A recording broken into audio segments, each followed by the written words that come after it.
Adriana Lene Rotto nasceu no dia 16 de setembro de 1999.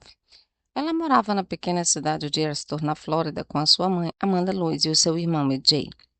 Amanda criava os seus dois filhos sozinha e a cidade que eles moravam era bastante minúscula, com uma população de 350 habitantes. Uma cidade do interior muito quieta, muito calma. Olá, mundo! Esse é o canal Você Questiona Isso. Eu sou a Ilma Paula. Aqui contamos histórias reais e curiosidades que acontecem no mundo e você não sabia. Te convido a se inscrever, deixar o seu like e acessar o sininho das notificações. Isso fortalece muito o nosso trabalho. Amanda conta que a Adriana era uma criança muito feliz. Ela sempre estava sorrindo, brincando. Ela disse que a Adriana parecia muito com ela, falava como ela, agia como ela. Parecia uma sombra dela, de tão parecidas que elas eram. Amanda conta também que a Adriana gostava muito de chamar atenção. Na época que esse caso aconteceu, ela tinha 7 anos de idade e EJ tinha 6 anos. Ele já era uma criança um pouco mais calma, mais quieta, na dele. Ele brincava sozinho por horas e era uma criança feliz. A Amanda trabalhava como assistente de enfermagem em uma enfermaria da cidade em que eles moravam. E no dia 8 de agosto de 2007, ela saiu do trabalho, foi para casa e resolveu tirar uma soneca rápida, enquanto os filhos assistiam um desenho na TV. Nesse dia, Amanda ia sair com as crianças para comprar o material escolar deles. Mas era um dia muito quente, muito abafado e as crianças queriam muito entrar na piscina. Mas Amanda falou que não podiam entrar naquele momento porque dali a alguns instantes eles iriam sair para comprar os materiais. Então ela não deixou eles entrarem na piscina, mas ela deixou eles brincarem no jardim enquanto ela arrumava as coisas. Alguns minutos depois, Amanda conta que Jay veio falar com ela e disse que a irmã estava na piscina. Mas Amanda entendeu que Adriana estava perto da piscina e não dentro da piscina. Então ela só fala para o EJ mandar ela se afastar e não chegar muito perto da piscina. Alguns segundos depois, ela olha pela porta e vê que o EJ está perto da piscina com a mão dentro da água, como se estivesse tentando puxar a irmã. Então ela corre para fora quando ela se dá conta do que está acontecendo. Ela disse que quando chegou na piscina, a Adriana estava com o rosto virado para baixo dentro da água. Ela tira a menina de dentro da água e a pele dela já estava bem roxa mesmo. Então ela corre para o telefone e liga para a ambulância e na chamada dela, ela realmente parecia muito desesperada. Falando, minha filha não está respirando, o que eu faço, por favor? Corre para minha casa. O primeiro a receber o chamado foi o chefe do departamento de bombeiros. Então, em poucos minutos, ele já estava na casa dela. Então, chegando lá, a cena que ele viu era a mãe debruçada no chão do lado do corpo da filha, que estava com a pele ainda quente, mas totalmente encharcada e meio arroxeada. A mãe em pânico, chorando, desesperada. Ele tenta ressuscitar a menina por alguns minutos e decide levá-la para o hospital, porque no hospital estão bem mais preparados. Então eles correm para o hospital. Chegando lá, a equipe médica fica durante 1 hora tentando ressuscitar a Adriana. Eles até conseguem uma pulsação, porém bem fraca, que não durou muito tempo. Então, depois de 1 hora tentando, ela veio a óbito. Então, qual foi a conclusão da polícia? Que a Adriana foi até a piscina, tinha alguns bichos na água, então ela podia estar tentando limpar a piscina ou brincando ali com a mão na água e acabou se debruçando e caindo dentro da água. Eles tinham uma escada para poder entrar e sair da piscina, mas a escada não estava ali naquele momento, estava guardada dentro do galpão. Então ela cai dentro da piscina, batendo a cabeça dela no fundo e aí ela começa a se afogar. Então a conclusão da polícia é que era um acidente. Então a princípio era isso. A polícia deu o caso como solucionado, até que o outro filho da Amanda, o EJ, contou outra história para o avô. Inclusive, ele e a mãe eram as únicas testemunhas e as pessoas que estavam lá naquele momento que tudo aconteceu. O avô imediatamente avisa a polícia sobre essa nova versão que o EJ contou para ele. Então eles chamam o avô e o menino para irem até a delegacia. Sentam com o EJ e aí começam a conversar com ele e a fazer algumas perguntas. E o EJ conta uma história completamente diferente do que a mãe contou. Ele diz que primeiro a Adriana começou a mexer no limpa-vidros da mãe e a espirrar ele pela casa. E aí a Amanda ficou muito brava, pegou a menina, jogou ela dentro da piscina. Adriana tinha medo de água e ela começou a gritar, e para abafar os gritos, o EJ contou que a mãe segurava o rosto da menina assim para baixo na água, para que ela não conseguisse gritar. E essa foi a versão que ele contou à polícia. Mas em alguns momentos, quando ele fazia a mesma pergunta, ele dava respostas diferentes. Primeiro, eles perguntam se o EJ viu toda essa cena que ele descreveu, e ele diz que não, porque senão ele estaria encrencado. E a polícia faz a mesma pergunta para ele, e ele diz que sim, que ele viu tudo, que ele estava na árvore junto com a lata de lixo, que era uma árvore próxima à entrada da casa, e que de lá ele conseguia ver tudo. A Amanda, desde o princípio, disse que a filha se afogou e que foi um acidente. E isso foi o que ela falou desde o início até o fim. Então a polícia não sabia se acreditava na Amanda ou no filho dela. Sem saber em quem acreditar, a polícia começou a investigar. Como era a vida da Amanda antes? Então eles descobrem que quando a Adriana tinha 6 meses de idade, a Amanda teve um chamado da Guarda Nacional e teve que deixar os filhos a cuidados de sua família para servir. Também descobriu que a relação das duas sempre foi muito difícil, que a Adriana não gostava de fazer o dever de casa, muitas vezes era desobediente e ela também tinha déficit de atenção. Enquanto AJ era bem mais fácil de lidar, ao investigar a casa, a polícia começou a se assustar porque o quarto das crianças tinha um cheiro forte de urina, mas tão forte que os policiais não conseguiram entrar no quarto. Além do cheiro, não tinha lençol nas camas. O quarto e a casa estavam completamente bagunçados e, para a surpresa dos policiais, não tinha brinquedo nenhum na casa. Para uma mãe que tem 2 filhos, não ter brinquedos nenhum na casa era um pouco estranho. Então a polícia perguntou para Amanda sobre a questão dos brinquedos, que era realmente muito estranho. E ela disse que tinha brinquedos, sim, mas como eles não estavam obedecendo, ela resolveu castigar os dois durante uma semana. Então ela tirou todos os brinquedos da casa e guardou no galpão. E ela disse que depois de uma semana ia devolver esses brinquedos para eles, pois eles precisavam aprender. Porém, quando a polícia foi olhar nesse galpão, que era onde estava a escada e os brinquedos, na verdade não havia brinquedo algum. A médica que tentou ressuscitar a Adriana durante uma hora no hospital conta que quando ela disse para Amanda que infelizmente ela não aguentou, a mãe não esboçou nenhuma reação. Ela não falou nada, ficou séria, sem expressão, sem falar, sem chorar, sem nada. Uma reação bem diferente da que ela havia tido quando ligou para a ambulância e também a reação que o bombeiro viu quando chegou na sua casa. Outra coisa para a polícia começar a suspeitar. Então a mãe dela e os familiares começaram a conversar com a polícia. Disseram que este é apenas o jeito da Amanda, que a personalidade dela é assim, mas que ela amava muito a filha dela e que ela nunca faria mal para ela. Porém, essa mudança da Amanda de primeiro estar em choque, pavor, desesperada, ela chegou até a vomitar de nervoso e depois não esboçar nenhuma reação. Para a polícia era muito suspeito. Então, eles decidiram fazer um teste de polígrafo com ela e ela passou no teste. Mas mesmo assim, a polícia decidiu continuar a investigação. Então, eles chamam um especialista para conversar com o EJ. Então, ele vê as imagens da primeira entrevista do EJ e ele disse que tinha muita coisa errada ali. Primeiro que os policiais não eram treinados para interrogar crianças, então ele disse que a forma como as perguntas foram feitas foi errada, que eles não fizeram as perguntas certas para a criança. Então o especialista conversa com o EJ e ele conta exatamente a mesma história do mesmo jeito.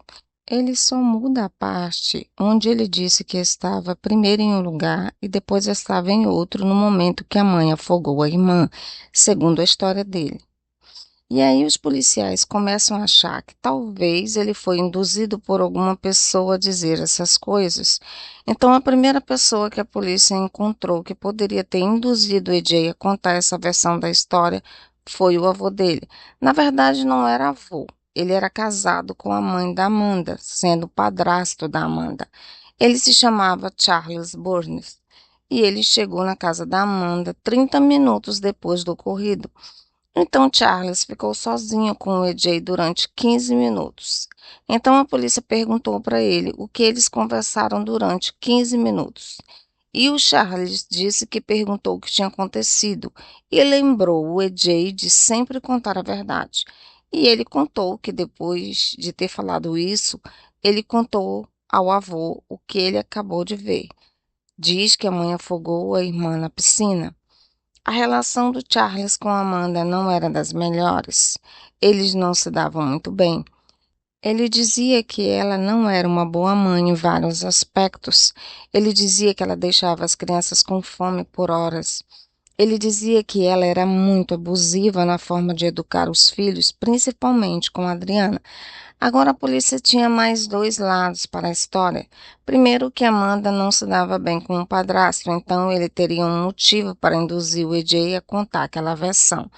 E o outro lado é ele contando que ela não era uma boa mãe por diversas razões. Então, de novo, a polícia não sabia no que acreditar.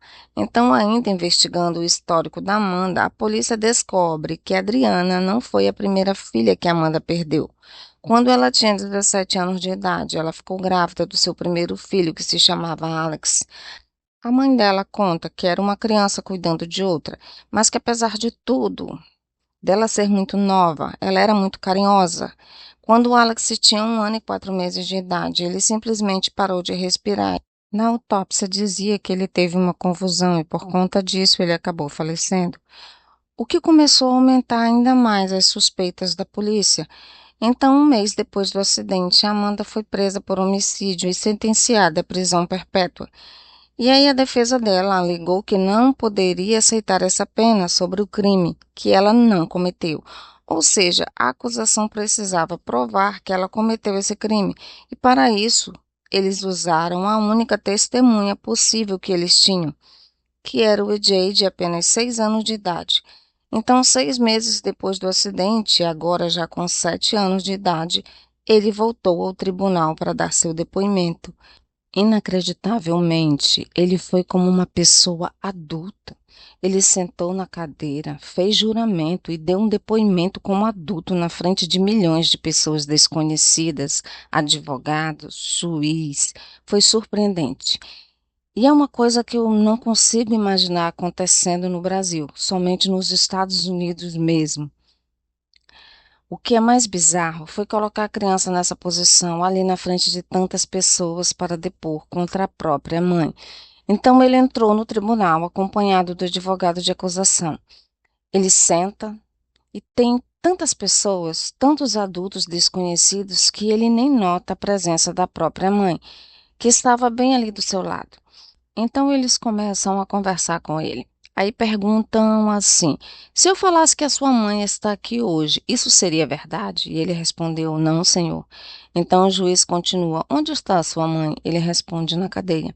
E aí o juiz conta para ele que a mãe dele está bem ali perto dele. Então quando ele olha e reconhece a mãe, ele cai em prantos. Essa cena partiu o coração de muitos de quem estava ali. Muito triste, várias pessoas que estavam presentes se emocionaram.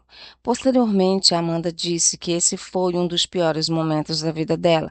Ver o próprio filho depois de 6 meses e não poder falar com ele, não poder abraçar ele. Então, EJ começa a falar. Dá o seu depoimento e conta a mesma história que já tinha contado há 6 meses atrás. Ele também levou um desenho. O desenho, ele explica o que aconteceu. Ele vai apontando e dizendo: aqui é a minha mãe, aqui é minha irmã e aqui era a piscina. Então ele vai mostrando e contando, até que perguntam para ele se ele saberia dizer qual a diferença entre verdade, mentira e uma história. E ele diz que não. E aí voltam com aquela pergunta: se ele estava dentro da casa quando tudo aconteceu ou estava lá fora. Uma hora ele disse que estava dentro, outra hora ele disse que estava fora. Porém, ele é apenas uma criança e as crianças perdem a atenção e o foco muito rápido. Então, às vezes, de tanto ouvir uma pergunta várias vezes, eles acabam falando qualquer coisa. Então, depois de muito tempo fazendo várias perguntas, eles acabam com o testemunho dele. Então, ele levanta e sai com seu advogado. olha para a mãe e dá um tchau para ela. Depois do depoimento do EJ, o júri confirmou que várias das coisas que ele contou naquele dia era verdade. Os policiais ouviram todas aquelas coisas que ele contou lá na cena do crime, lá na casa dele, quando eles investigaram. Porém, algumas respostas foram confusas. Uma hora dizia uma coisa, outra hora dizia outra. O júri decidiu que o testemunho dele não era um testemunho 100% confiável. Então, outras pessoas começaram a dar testemunho naquele dia, inclusive a própria mãe da Amanda. E uma das coisas que a mãe dela contou no testemunho é que a Adriana morria de medo de água. Então, para ela entrar na água sozinha ou mexer na água era um pouco estranho. Uma criança que tem medo provavelmente não vai mexer na água sozinha. Alguns colegas de trabalho da Amanda também deram depoimento e contaram que 3 meses antes do caso, a Amanda estava muito brava porque a Adriana tinha arriscado o banco do seu carro. O carro era novo, sabe? E a caneta era permanente. Ela estava muito brava a ponto de dizer que estava de saco cheio, que ia matar a própria filha, porque não aguentava mais. E quando questionada, ela disse que foi um modo de dizer que ela não estava falando uma coisa que ia fazer realmente, que era só uma coisa na hora da raiva. Ela também deu seu depoimento naquele dia e contou a mesma história, que ela não tinha afogado a própria filha, que foi tudo um acidente. Porém, no fim de todos os testemunhos, a acusação tinha uma prova a mais contra Amanda, que eram várias marcas roxas na testa da menina. A primeira vez que os policiais conversaram com EJ, ele contou que a mãe tinha afogado a irmã. Ele demonstrou como ela tinha feito. Ele colocou a mão na cara assim, dizendo que ela empurrava a cabeça da irmã dentro da água.